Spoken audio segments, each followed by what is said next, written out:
quickly answer a question while I'm outside waiting for this to dry. Sadomasochism and sorcery. Very interesting topic. One of my Facebook friends asked about it. It's very similar to Annihilation Gnosis. If you look, there's a video down the channel here on Annihilation Gnosis. Yeah, most people who don't even believe in spirituality or anything like that, they will often tell you that the nearest they ever had to that experience was a sexual one, when they were having sex. And one of the reasons, particularly men, have these experiences, sexual experiences. The reason for this is that when a man has sexual intercourse with a very compatible woman, she is literally grounding him energetically. That's why the missionary position exists, not just because it's easy for impregnation, but in the past she would have laid down on the grass or on her back. But at work, you don't have to be on the ground or on the back. It can work anywhere. And when he has his sexual orgasm, she acts like a grounding force for his psychic energy. In fact, to actually return the psychic force back to Mother Earth, I actually believe there's something about the life force of Gaia that's generated through sexual intercourse between men and women. I'm not putting down gays or anything, that's a different thing altogether. And the original name for grounding in the electronic world was earthing, so she earths him. A woman is a receiver of the man's energy, but she also earths him. That's why you can always tell who's not getting laid or who's not had a good sex life, that they're always angry and pissed off. That's just like the story in George Orwell's 1984, where Julia says the reason why the anti-sex league are allowed the way they are is because they're not having sex. There's a lot of truth to that, and that includes masturbation. Masturbation works also. What was I going to say? So, taking that one step further to sadomasochism. Yes, Crowley is the go-to person on that. He experienced a lot of that kind of extreme sex magic with prostitutes while he lived particularly in New York, but also in Italy, and when he got back to England and in Paris, and also had a sex magic excursion to Russia at one time. It's interesting stuff. Basically, it's the similar kind of idea that the extreme pain, coupled with the sexual fetish elements, launches your consciousness out of your body into other places. There was. I won't go into details, but basically, one would be. I know this is not for kids, by the way. So if you're under 16, you shouldn't be watching this. At the moment of orgasm, I've never done any of these things, so don't worry. I've read about them, but I've never done them. At the moment of orgasm, the woman shoves a dildo into the guy's ass and basically fucks him in the ass with the dildo. And that apparently triggers a euphoric state in the male that takes him to another level of consciousness. Things also like the sadom.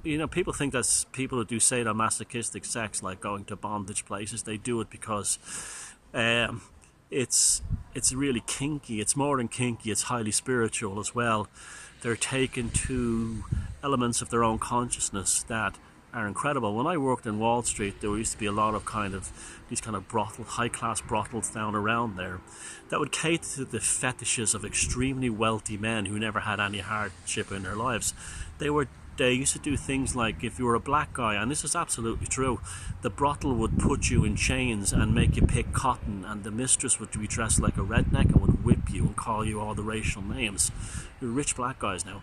If you were a Jewish guy, they even had things like trains, and you were put up into a gas chamber. Now, people think that's an extreme sexual thing. It's not. They're longing for a psychic or a spiritual experience that they've never had in a normal life, and they're actually indirectly, it's almost like extreme compensation in the Jungian sense in order to achieve those states of being. There's bloodletting, blood drinking, cutting, all these things. The idea is that it's the hyper experience is the transformative state of spiritual gnosis. I know that sounds incredible to people. But that's what it is. That's what drives them. Those people who indulge in those kind of extreme S&M things, they're not doing that for sexual reasons. They're doing it for spiritual reasons. And so it is. It's you know, you see that in the movie A Man Called Horse, where he's hung by the by hooks. I mean, that was a shamanic experience. That seemed very sadomasochistic, but he was being launched out into another reality. And I mean, I even think a lot of things like I wrote in Sorcery how I find, well, they are incredibly spiritual, are drag queens. Drag queens are incredibly spiritual. I mean, proper, the drag queens. And also, there may be something of a spiritual aspect to transgenderism, like a self-formed alchemy. The alchemical wedding performed with inside one person. Maybe they're driven to trans. Now, let me get this straight for a start. There's absolutely nothing wrong with transgenderism. Nothing at all. Or people switching genders.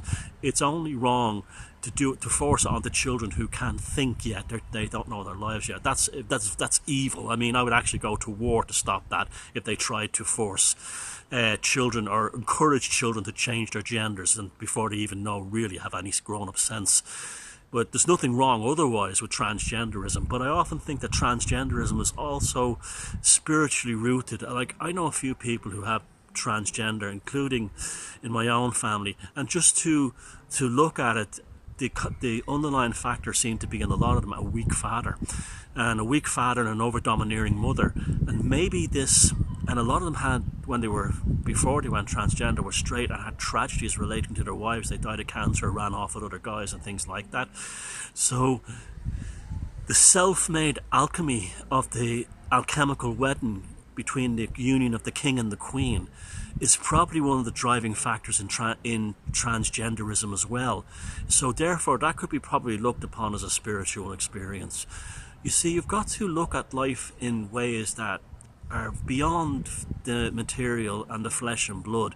Human beings are very complex creatures. We contain all the potentials and unpotentials of the consciousness of the cosmos within us.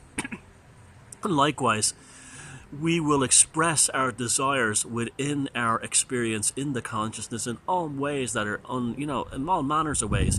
There's no difference between someone going to martial arts in order to achieve a spiritual state and someone becoming a sexual fetish. Now, I'm not saying one is the same as the other. I'm just saying there are different levels of this.